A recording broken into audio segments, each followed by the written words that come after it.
Lord, అందరికీ వందనాలు. ఈ దినము దైవభక్తితో ఎవరైతే ఉంటారో వారందరికీ నేను చెప్పేదల్లా ఒకటే. మనము కొన్ని విషయాల్లో ప్రార్థన చేస్తున్నాం. ప్రతి ఏ విషయంలో మనం ప్రార్థన చేస్తున్నామో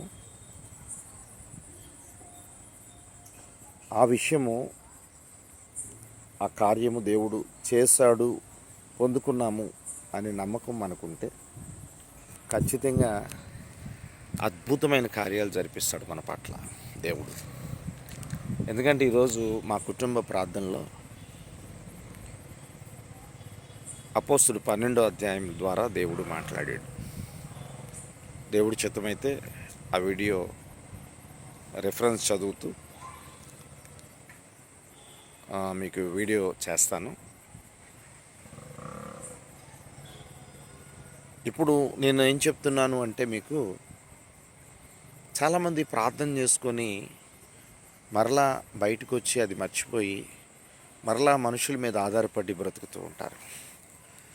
దేవుడు ఫలానా కార్యం చేయి తండ్రి, నా కూతురి విషయంలో, లేదా నా కొడుకు విషయంలో, లేదంటే మాకు తెలిసిన కుటుంబం విషయంలో, లేదంటే మా దేశం విషయంలో, మా ప్రాంతం విషయంలో, లేదంటే పలానా వ్యక్తి విషయంలో అని మనం ప్రార్థన చేస్తాం.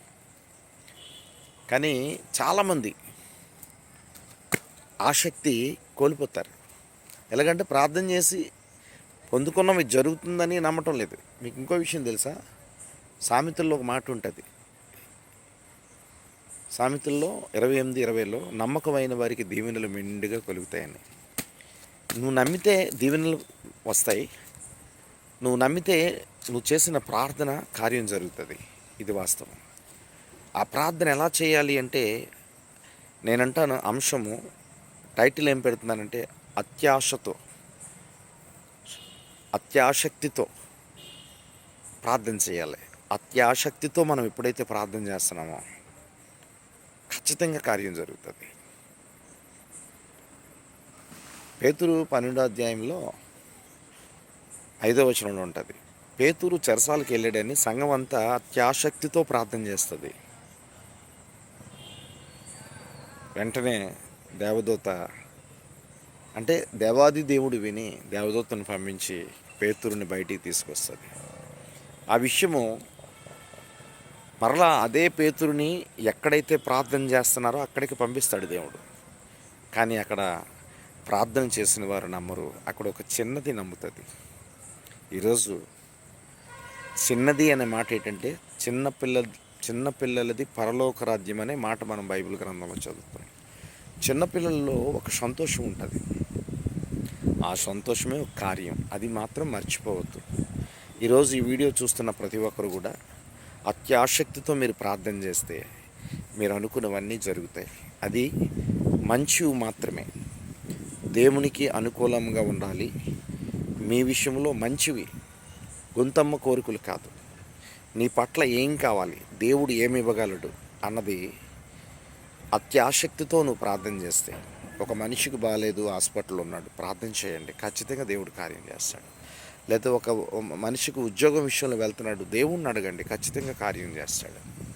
లేదంటే పిల్లల సంబంధాల విషయాల్లో కూడా అత్యాసక్తితో ప్రార్థన చేయండి, కార్యం చేస్తాడు. అంతేగాని మనుషుల మీద ఆధారపడి ప్రార్థనలో పాల్గొంటాం, ప్రార్థన చేస్తాం, మరలా మర్చిపోయి మనుషుల మీద ఆధారపడితే నువ్వు 2 బోట్ల మీద ప్రయాణిస్తే ఎలా?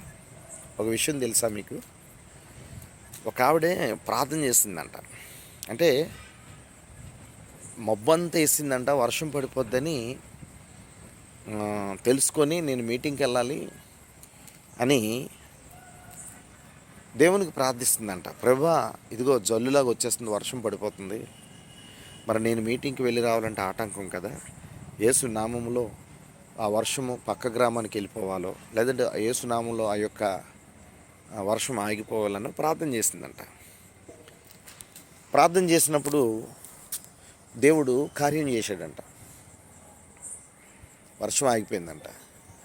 వర్షం ఆగిపోతే ఈమె బయలుదేరే ముందు ఆ ఇంట్లో పాస్టరమ్మ గారు అంటే పక్కన ఎవరో ఉంటారు కదా, ఇంట్లోకి వెళ్ళి ఒక గొడుగు తెచ్చిపెట్టు అందంట. చూసారా ప్రార్థన? ప్రార్థన చేయగానే దేవుడు కార్యం చేస్తే మరలా గొడుగు పట్టుకొని బయలుదేరాలనుకుంది. ఇలాంటి వారు ఎంతమంది ఉన్నారు? ప్రార్థన చేసి మళ్ళీ అల్ప విశ్వాసుల్లా మారిపోయిన వారు ఎంతమంది ఉన్నారు? మీ పిల్లల విషయంలో ప్రార్థన చేస్తున్నారా? అయితే మీరు ఒకసారి ఆలోచించుకోండి, మీరు అలా ఉన్నారు. నమ్ముతున్నారా దేవుడు కార్యం చేస్తాడని? దేవుడు కార్యం చేస్తాడని నమ్మితే నీ పట్ల దేవుడు అద్భుతమైన కార్యాలు, ఊహించలేని కార్యాలు, మీ ప్రార్థన ద్వారా సమాధానం మీకు వస్తుందని నేను నమ్ముతున్నాను. ఈ వీడియో ఎంతమందికి అయితే వింటున్నారో, ఈ మాటలు ఎంతమంది అయితే వింటున్నారో, ఖచ్చితంగా అత్యాసక్తితో ప్రార్థన చేయండి. నమ్మండి, మీ జీవితాల్లో కార్యాలు జరుగుతాయి. మీ బ్రదర్ శైలేష్ పాల్. నేను నమ్ముతున్నాను. నేను అడిగిన ప్రతి ప్రార్థన దేవుడు కార్యం చేస్తున్నాడు.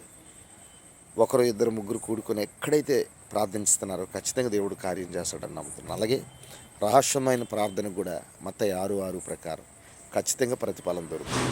God bless you all. Praise the lord.